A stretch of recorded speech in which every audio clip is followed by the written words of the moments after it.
Perjuangan dan masih terus berlangsung saat ini? Masih terus berlangsung. Masih terus berlangsung. Jadi keadaan saat ini bagaimana dengan suami? Saya masih belum lancar komunikasi, tapi saya memaafkan beliau. Saya mau beliau curhat dengan anak-anak saya bahwa nggak mau ada perceraian. Tapi semua terserah Bunda. Hanya ayah sempat nangis. Sama anak-anak, peluk anak-anak bahwa ayah mau memperbaiki, kemudian ayah mau kembali. Ayah mau kembali? Ayah mau kembali. Oh, jadi ini sesuatu yang informasi yang cukup membahagiakan kah buat membahagiakan untuk anak-anak saya dan mungkin untuk semua orang yang mendoakan saya. Tapi mungkin masih ada ganjalan di hati saya. Masih ada rasa sakit? Iya. Bagaimana dengan sebutan real queen tadi? Oh, setuju sekali ya. Real queen memang orang yang diterpa berbagai tantangan dan siap menghadapi itu, begitu. Betul. Ya. Oke.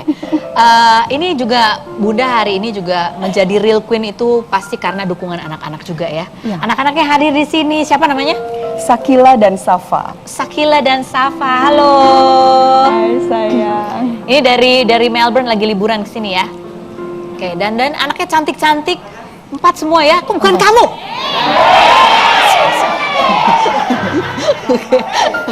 Oke, Bunda coba kita lihat, ini ada artikel ya, artikel bunyinya coba, artikel rumpifikasi artikel, ikhlaskan suami. Ini saya tanya, ini benar nggak bunyinya? Ikhlaskan suami berhubungan dengan Jennifer Dunn. Sarita, saya tidak tahu kenapa bisa setegar ini. Emang udah mengikhlaskan betul?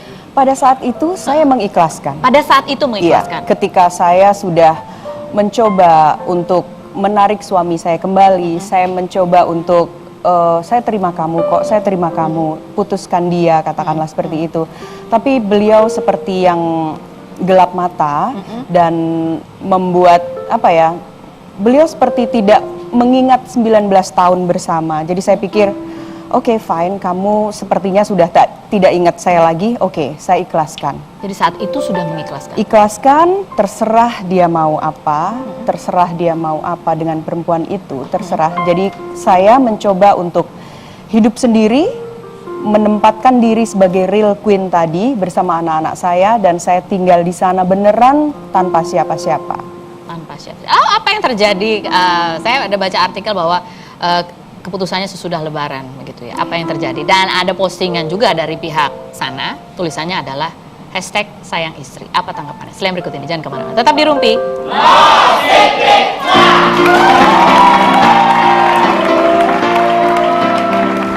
Itu sebenarnya apa sih? Nggak mau dijawab itu soal Bastian. Saya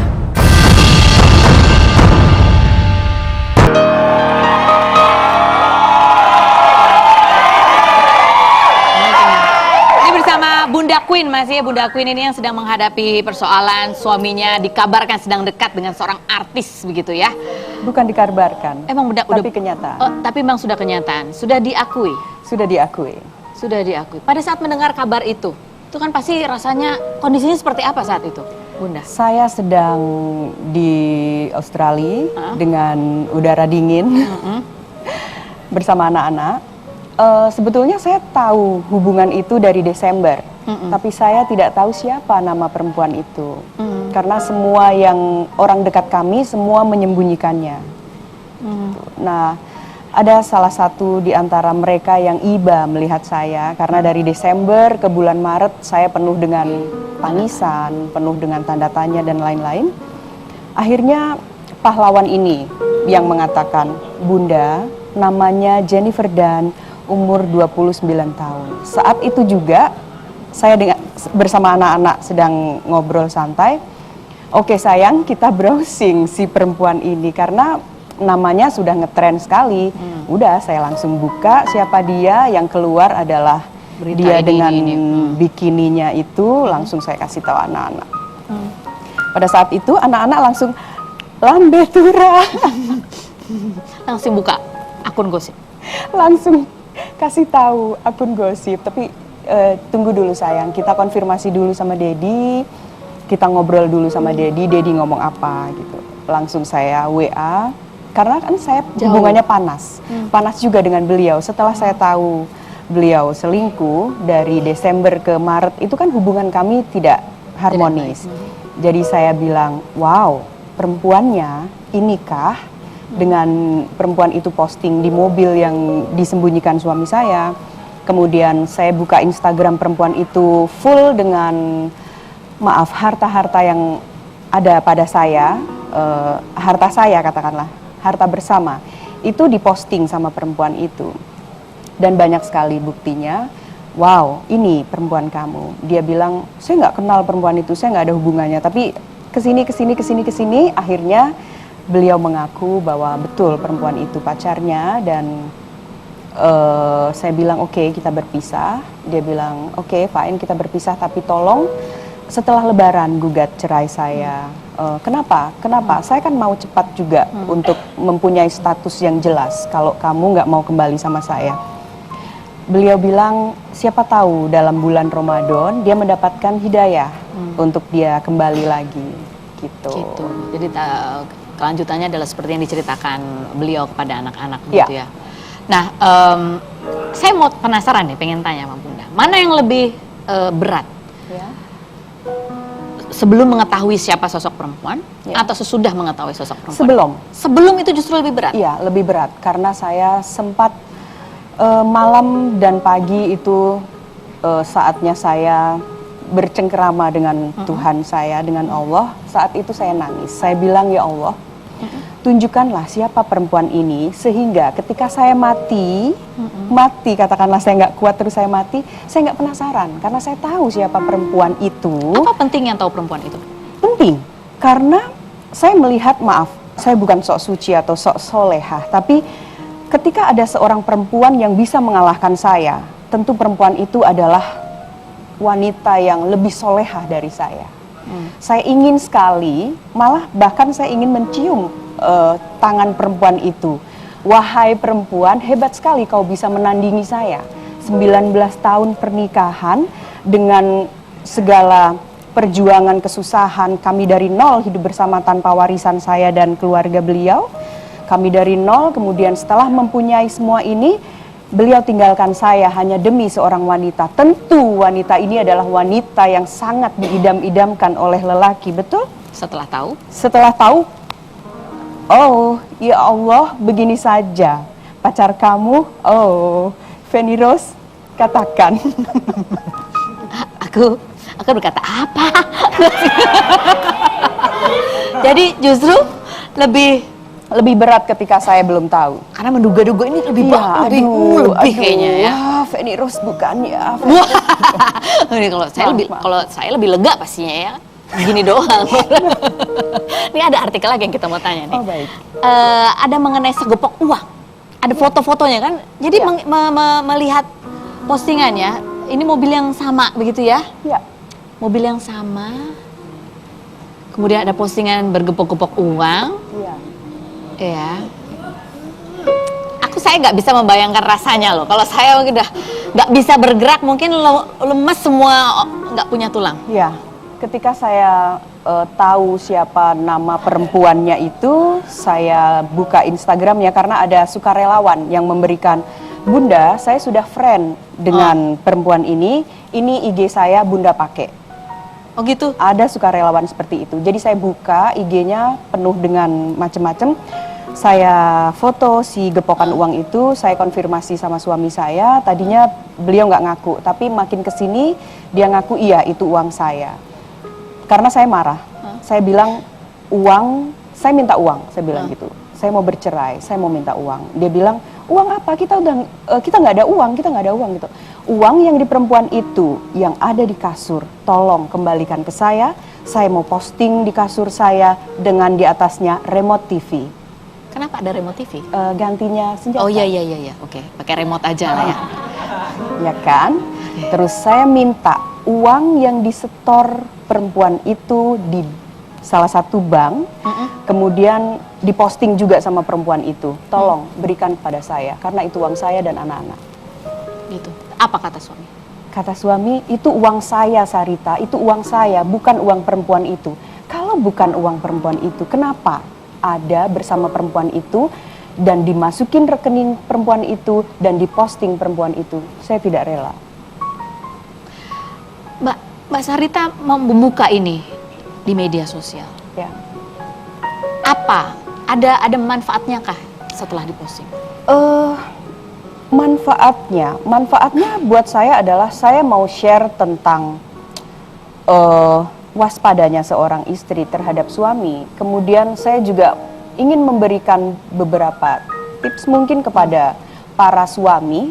Please, ketika Anda belum mempunyai ilmu yang kuat, jangan main perempuan. Ilmu yang kuat? Ilmu yang kuat. Ilmu apa? Berteman dengan paranormal misalkan, seperti yang perempuan itu posting-posting. Ya, banyak temennya temenannya kurang banyak berarti. Itu gitu ya, seperti itu ya. Iya kan? Oke. Nah, bagaimana suami menanggapi bahwa kemudian dirinya terekspos begitu? Tentu marah. Marah besar. Nah, kemarahan itu membuat beliau makin jauh dari saya dan makin dekat dengan perempuan itu. Iya. Karena perempuan itu dengan bujuk rayunya, dengan senyum manisnya, sini bersamaku, aku tidak akan marah-marah seperti istrimu yang galak, yang jahat itu. Aku nggak akan marah, sini sayang gitu. Sementara aku yang marah, saya kan gitu dong. Tapi tanyalah kepada 90% istri, marah nggak kalau suaminya berselingkuh?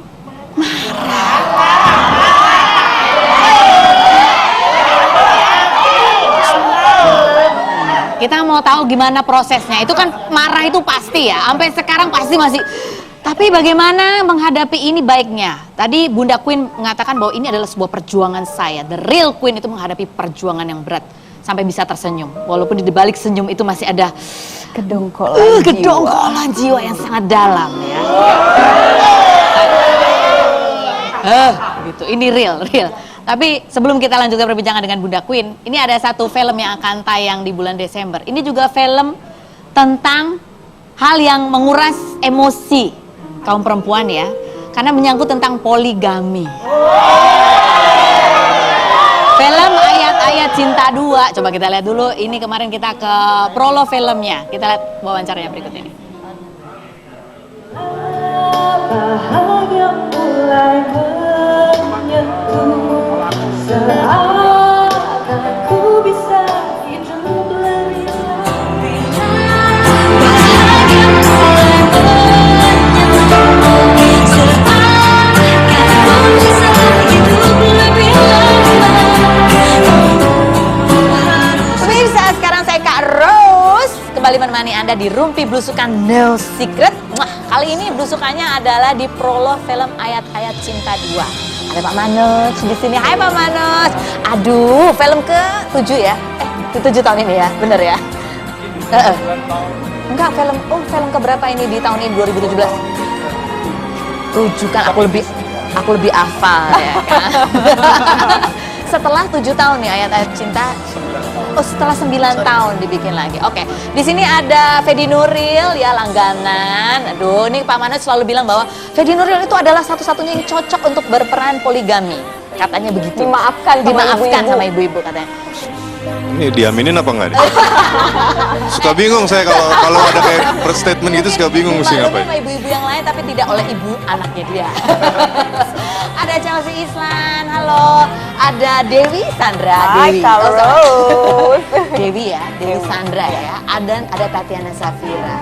Oke, nah Pak Manoj, Ayat-Ayat Cinta 2 ini sama Ayat-Ayat Cinta 1 ada hubungannya beda atau hanya judulnya yang sama atau terusannya atau gimana sih Oh, sebetulnya? ada hubungannya. Ada hubungannya. Ini lanjutannya. Uh-huh. Ceritanya 7 tahun kemudian. Oh, 7 tahun kemudian. Masih awet muda loh ya. Masih muda. Oke, ini ada artikel, rupifikasi artikel. Fedi Nuril. Fedi Nuril pasti akan didemo jika berpoligami sungguhan. Begitu kata artikel. Iya emang siapa yang demo? Gak tahu. Tapi kamu kan sering banget. Ini adalah berapa kali kamu main dengan peran-peran poligami? Banyak, 4 lebih ya? 3 ya? 4. Ya, ini keempat ya. Jadi istri kamu nggak was-was gitu mulai? Kamu keseringan berperan itu menghayati jangan-jangan terlintas di dalam benak? Kalau di rumah sih nggak kelihatan ya. Oh, di rumah nggak kelihatan. Dan saya sangat berharap dia tidak berpikiran seperti itu gitu. Jadi Dia ya, sih nggak usah berpikiran, kamu berpikiran nggak? enggak. Oh, enggak ya? Justru dengan main film yang bertema poligami justru belajar banget kalau itu sangat susah untuk dijalankan, apalagi untuk bisa adil. Jadi ya kita fokus aja satu. Satu yang terbaik begitulah Yes. ya. Soalnya kan satu, tapi pengen anak banyak. Jadi ya kalau istrinya banyak, makin kurus lah, susah gemuknya nanti. Oke, rupifikasi artikel. Oh, pendalaman karakter Chelsea Islan kemana-mana sekarang bawa biola katanya gitu. Coba. Iya sih, misalnya aku pergi-pergi gitu aku mau bawa biola aku terus karena biar cara jalannya juga pas, terus biar terbiasa karena kan cara orang pemain biola yang sudah profesional itu beda sama yang baru gitu, dan di sini Keira itu sudah advance gitu, jadi aku memang harus mulai dari sekarang menyesuaikan dengan Keira. Jadi tuh belajar beneran mainnya. Betul. gitu? Itu guru biola aku ada di sana, Kak Yudit. Tepuk tangan untuk Kak Yudit. Guru biola aku yang selalu mengajari aku dengan sabar dan dari awal banget karena aku belajarnya dari nol banget sampai sekarang, dan ada 4 lagu dan lagunya challenging semua. Klasik semua gitu. Lagu klasik semua. Oh ya Betul. ampun. Mohon doanya. Oh iya, iya. Nanti kita akan lihat ya seperti apa ya. Terima meyakinkan. kasih. Oke. Kemudian ada misteri 2 perempuan bercadar hitam. Kenapa sih Pak Manoj ini dari prolognya aja ada rahasia gitu yang harus dikuak? Nah, ini gini, benar-benar ada nanti waktu kita nonton filmnya, kenapa bercadar, kenapa misterius, itu ada terjawab di filmnya. Oh, terjawab. Saya kalau ngomong sekarang Wah, itu nggak seru. spoiler banget, spoiler. Ini ada message-nya, kenapa sekarang, apa gimmicknya, bukan hanya gimmick. Puzzle-nya solve waktu nonton film. Jadi ini nyambung terus ya. Nyambung terus, Oh. ada message-nya ada. Nih buat Dewi Sandra, katanya kamu begitu ditawarin film karakter ini pakai cadar, kamu langsung ya. Karena Langsung ya? nggak perlu make upan. Betul, pokoknya irit makeup, ya kan? Ya dong. Iya betul. Terus nggak perlu fokus dengan ekspresi wajah segala macam, nggak perlu. Yang penting main Bukannya mata. tambah susah, oh main mata Main ya. mata. Oh, Jadi iya. kan hidung, mulut, nggak usah. Nah, you don't need that. You don't need any of that anymore, kan? Jadi ini bisa dibotox ya otaknya. Ya, by the way, makeupnya Dewi 3 kali lipat lebih Iya. mahal. Oh, kok bisa? 3 kali lipat lebih mahal. Nah, itu nanti. 3 kali lipat, saya nggak bohong. Oh, ada Bisa apa? bikin budget murah film. Ada apakah itu ya? Nonton filmnya nanti ya. Oke, Tatiana, waktu kemarin kamu datang di Rumpi, ada yang banyak orang mengatakan bahwa wajah kamu berdua nih sama Chelsea Islan mirip. Dan kamu berharap bisa satu frame sama dia. Yes. Gimana akhirnya kamu bisa satu film juga sama Chelsea Islan? Seneng banget meskipun di film ini mungkin kita hanya ada satu scene ya bareng Yang ya. ketemu bareng. Cuman kan kita memang udah temenan dari lama, terus dari dulu sih ya harapan kita tuh kan udah bisa kayak ibaratnya main film bareng gitu. Akhirnya tercapai di film ini. Kok bisa disatukan berdua ini memang karena mukanya mirip atau karena nonton Rumpi ya Pak? dan juga mereka nanti akan berbagi juga. Oh, berbagi apa? Ini pasti cowoknya bingung milih ya. Mirip nih ya udahlah dua-duanya.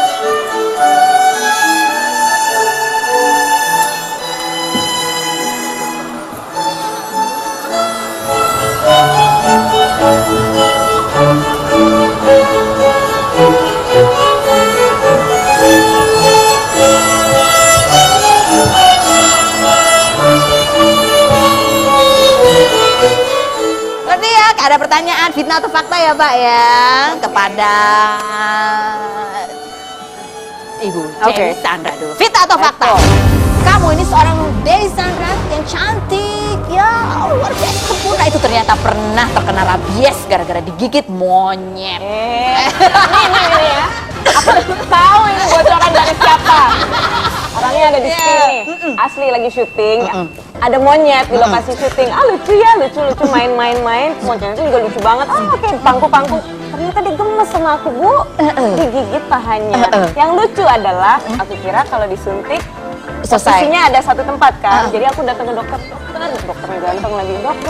Suntik, ayo cepetan suntik, saya harus syuting lagi. Terus langsung gini, ayo cepetan dok, ayo cepetan. Terus dokternya cuma gini, Mbak, tempatnya nggak di situ, di tangan. Terus dia gini, tidak. Gila itu malu banget. Sumpah malu Ya banget. ampun. So bad. Fitnah atau fakta Fedi Nuril? Bahwa kamu itu aslinya orangnya cuek banget, tapi waktu istri kamu cuek sama istrinya tuh cuek, santai, cool gitu ya. Tapi waktu istrinya hamil, dia itu tiba-tiba Fedi Nuril berubah menjadi romantis dan aduh berusaha banget gitu bikin gombalan-gombalan supaya istrinya senang. Fitnah atau fakta? Mukanya bingung. Coba kasih itu mikrofonnya biar dia nggak bingung. Sebenarnya agak kebalik sih. Oh gitu? Sehari-hari tuh aku yang gombal, tapi waktu istriku hamil dia yang gombalin aku malah. Oh gitu? Lucu Gitu. banget. Jadi kayak dia masak gitu, terus nungguin komentar rasanya gimana kan? Oh.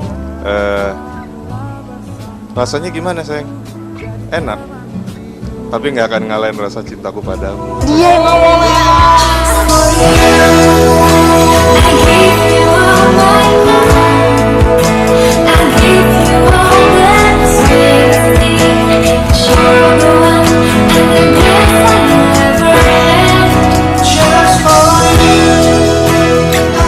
Oh kan jadi gini.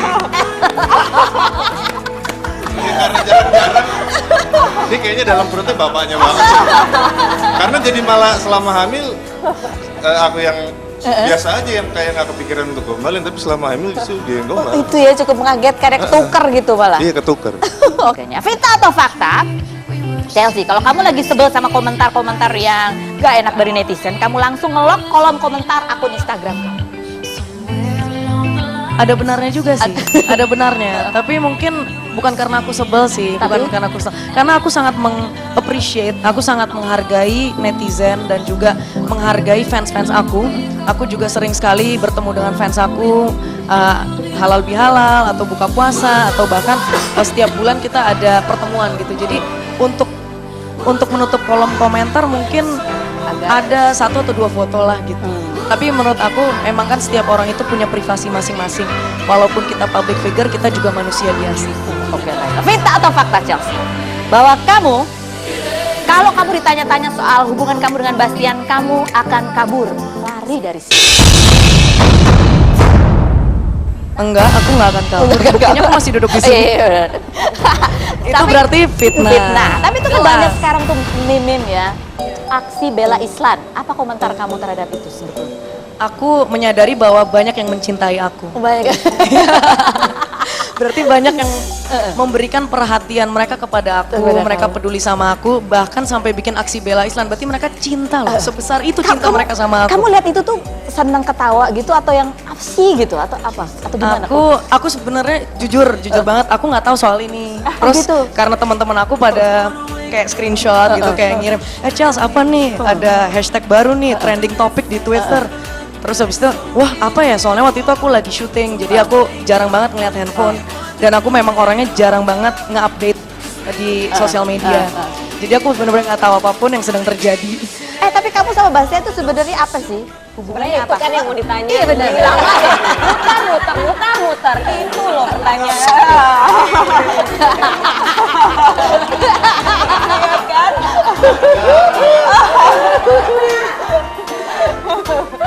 Gimana, harus dijawab kan? Nggak mau dijawab itu soal Bastian. Saya berteman dengan Bastian dan saya juga sangat menghargai Bastian juga, dan menurut saya sesama pekerja seni kita harus saling mendukung, dan menurut saya kita bisa berteman dengan siapapun. Kamu nggak Saya halo-halo bisa sama Bastian? berteman dengan siapapun. Ada meme tentang kita tuh, putuskan Bastian gitu nggak? Aduh Mbak, saya nggak ada waktu ngeliat gitu-gituan. Oh, nggak Mbak. ada waktu. Saya udah kebanyakan kerjaan Shit. dan saya mau fokus berkarya saja. Jadi izinkan saya untuk fokus berkarya untuk Indonesia, untuk bangsa kita. Terutama yang kayak cinta. Waduh. Schedule-nya udah padat. Oke, baiklah. Pak Manoj, rencananya film ini bisa kita nikmati di bulan-bulan apa? Desember 2017. Desember Siap 2017. Oke, ini langsung mau berangkat ke Inggris kapan? Jadi enggak syuting Indonesia. Indonesia dulu, Baru nanti Inggris. Inggris sekitar 25 hari. Heeh. Ya, jadi ada beberapa lokasi, bukan hanya Edinburgh, kita akan ke beberapa lokasi di Eropa. Oke, baiklah. Nah, pemirsa, siap-siap ya. Bulan Desember kita akan menyaksikan Ayat Cinta 2 ya, yang banyak sekali twistnya, dan masih ada satu pemain yang dirahasiakan ya. The Greatest Love Story. Siapakah dia? Gak bisa dicari kisi-kisinya Pak Manoj. Aduh. Jadi dulu 2, sekarang 4 langsung buat Fedi Nuril. Oke, sukses buat syutingnya. Semoga filmnya juga sukses. Oke, dan Anda semua terima kasih. Temu saya lagi Kak Rose di acara Rumpi. Despacito, tu cuello despacito, deja que le diga tus ojos al oído, para que me acuerdes. Masih bersama Bunda Queen ya. Ini kita ada tadi pertanyaan ya, bahwa perempuan itu ada pas posting foto ya, kemudian ada hashtagnya sayang istri. Wow, ya kan? Itu kan jadi menimbulkan, kalau aku lihat itu aku jadi menimbulkan pikiran-pikiran yang siapa suaminya kan gitu kan? Udah ditanya itu maksud hashtag itu apa? Saya langsung konfirmasi ke suami. Kok begini ya? Kamu belum cerai dengan saya, lalu perempuan itu posting istri, itu terlalu merendahkan saya dan anak-anak saya. Lalu suami saya bilang, maaf ya, saya dari tadi di rumah lalu fitness, saya nggak ngurusin ini lagi. Saya ribet dengan urusan kayak gini dan saya sudah tidak bersama dia lagi. Oh, gitu. Udah nggak ada. Jadi Sudah nggak ada. hashtag itu fiktif, hanya untuk membuat saya marah. Itu trikinya perempuan itu. Oh, begitu. Jadi ketika saya marah, saya cemburu, saya marahin suami saya nggak nyaman dengan saya, kembali lagi bersama perempuan itu. Maunya seperti itu. Mungkin barangkali seperti itu. Nah, sekarang kita mau tanya, apa sih yang membuat Bunda ini bisa kembali lagi? Artinya ya dengan kekuatan yang semakin lama semakin balik lagi gitu pulih. Apa yang paling membantu kekuatan itu apa? Pasti tangan Allah yang bergerak ya. Allah menggerakkan semua orang yang melihat kasus ini untuk mendoakan saya, itu udah pasti. Kemudian saya juga heran kenapa saya bisa seperti ini. Ya mungkin dengan cerita seperti ini akhirnya saya lebih dekat dengan Allah. Apa yang penting mau disampaikan atau dinasihatkan untuk anak-anak sebetulnya ketika Bunda menghadapi persoalan seperti ini? Untuk anak-anak saya, ayah dan ibu kalian, tetap ayah dan ibu kalian mereka tidak salah pada kalian gitu. Hanya saya tetap menasehati anak-anak saya untuk tetap baik sama dedi kalian, karena beliau dedi yang baik walaupun bukan suami yang baik. Tapi insya Allah sebentar lagi jadi suami yang baik ya. Amin. Nah, keadaan sekarang tadi digambarkan sudah perlahan ya ada sebuah kabar baik begitu. Harapannya ke depan inginnya seperti apa sih, Bunda? Ke depan saya punya sikap. Katakanlah saya sebetulnya marah, saya sebetulnya kecewa dan mengobati luka itu susah. Hanya saya ingin memperbaiki. Ketika kamu meminta maaf dan kamu ingin kembali, saya akan terima. Tapi tentunya dengan kamu sudah putus beneran dengan perempuan itu, kemudian kamu mau menjadi imam yang baik lagi seperti dulu lagi gitu. Tapi tetap untuk kesananya biar Allah yang menjawab. Seperti apa yang terbaik. Ketika Bunda hadir di sini di acara ini, sharing cerita yang pastinya ini adalah cerita yang cukup berat, cukup sensitif gitu. Apa sih harapannya? Apa yang diharapkan? Harapannya khususnya buat para istri yang tersakiti seperti saya, nggak usah malu untuk share. Karena siapa tahu ada bagian-bagian yang kita tidak paham. Katakanlah ternyata musuh kita berteman dengan hal-hal gaib ya, paranormal dan sebagainya. Kalau kita tidak membicarakan ini atau tidak share ini kepada orang lain, kita nggak tahu kita harus seperti apa, kita harus bagaimana. Bunda mendapatkan banyak bantuan? Banyak banget DM, mulai dari Ustadz, Kiai, paranormal juga. Semua Bunda mau nggak kita bantu, Bunda mau nggak kita bantu, karena kami melihat seperti ada yang aneh dalam masalah ini. Jadi Saya bilang, saya mau dibantu, tapi dengan doa dari jauh. Oke, jadi buat perempuan yang barangkali menghadapi persoalan yang sama, Ya. apa nasihat singkat dari Bunda? Aduh, saya sendiri nggak pantas memberikan nasihat. Tapi Tapi jangan berkecil hati karena bukan salah kita. Ketika kita sudah dandan maksimal, kita sudah solehah. Tapi kalau suami kita bertemu dengan wanita seperti ini, bukan salah kita. Karena kita tetap menjadi istri yang baik. oke, jadi jangan menyalahkan diri sendiri. Betul. Hadapilah persoalan ini bagaimana baiknya, begitu Iya, ya. betul. Bunda terima kasih banyak sudah Terima kasih sharing kembali. cerita. Semoga selalu sehat Amin. dan yang terbaik buat Amin, Bunda, terima kasih. suami dan anak-anak. Terima kasih. Pemirsa, terima kasih Anda sudah bersama saya Kak Rose. Jangan lupa Senin sampai Jumat kita ketemu lagi di acara Rumpi.